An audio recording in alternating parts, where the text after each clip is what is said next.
Life always seems to provide us with difficult situations and unexpected challenges that test us to the very core of our beings.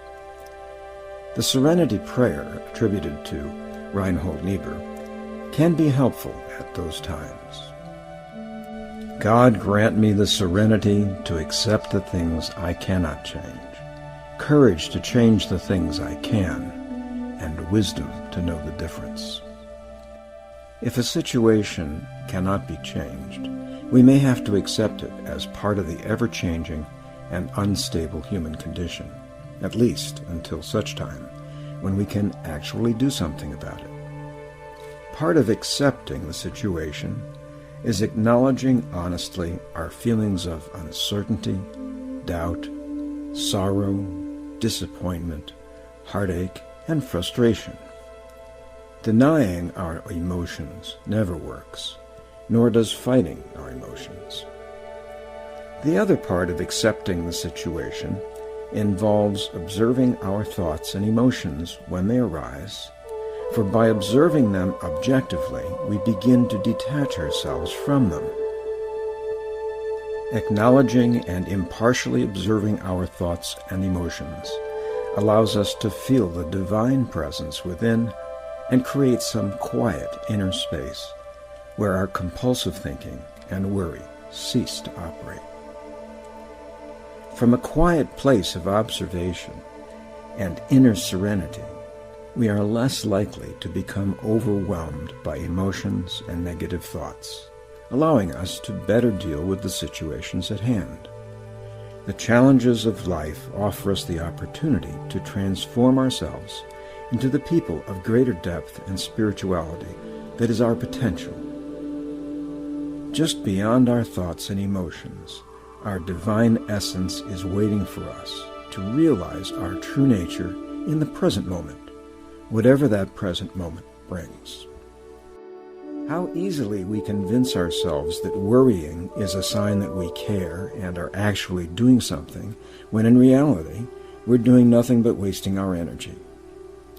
Worry is a mind game that we play.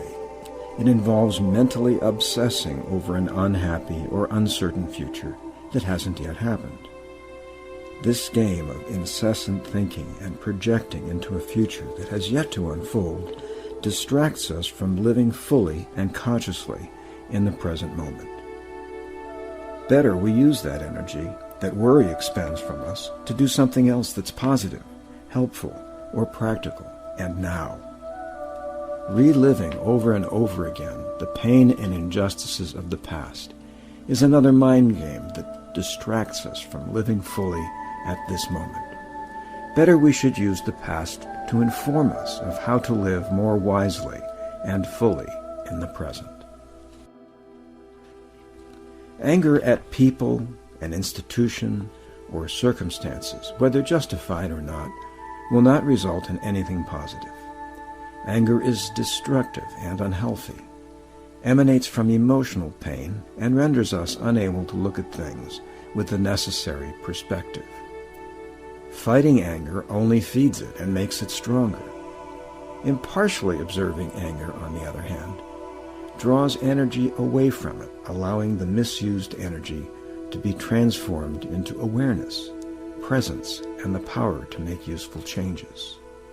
Worry, regret, and anger can be turned into spiritual energy by seeing them for what they are, mind games that distract us from our divine nature. No matter how tragic an event in our lives is, it can be used for spiritual transformation and good if we choose to do so. We may be disappointed, feel deep sadness or regret, or even feel devastated because of a certain circumstance in our lives. But these feelings can be the very things that we need to motivate us to become people of greater depth, empathy, and consciousness. Even the tragic loss of loved ones, with all of that terrible pain and bereavement, can ultimately be redemptive if it moves us to honor them by becoming better people and living with more spiritual depth, compassionate purpose, and gratitude. Disappointment and sadness can help us see that this life never brings true or lasting happiness. If we learn to view our disappointment from a more cosmic perspective, even a bit of comforting humor can enter into our consciousness. Someone once said that the difference between cosmic and comic is simply the letter S. Heartache can be debilitating and make us self-absorbed, hard, inflexible, and driving us to build impenetrable emotional fortresses to keep pain and sorrow at bay. But these fortresses never work or hold for very long. It is through accepting and then observing our heartache that we begin to detach from it and create some space to gain perspective and discover our true nature. Heartache can teach us to embrace life with all of its flaws, be more vulnerable and flexible with others, be grateful for what we have, and treasure the gift of the present moment. We don't need to relive the past over and over again, because what has happened is in the past. But we can learn from the past and use that knowledge to help us live more fully and wisely in the present. Heartache is part of the experience of living that can deepen our compassion and empathy for others. Without heartache, we cannot begin to understand the pain that others experience. Much artistic expression would never have found a voice without it, and many spiritual transformations would never have occurred. In his wonderful book, Care of the Soul, Thomas Moore elegantly and passionately writes, "Care of the soul sees another reality altogether. It appreciates the mystery of human suffering and does not offer the illusion of a problem-free life. It sees every fall into ignorance and confusion as an opportunity to discover that the beast residing at the center of the labyrinth is also an angel."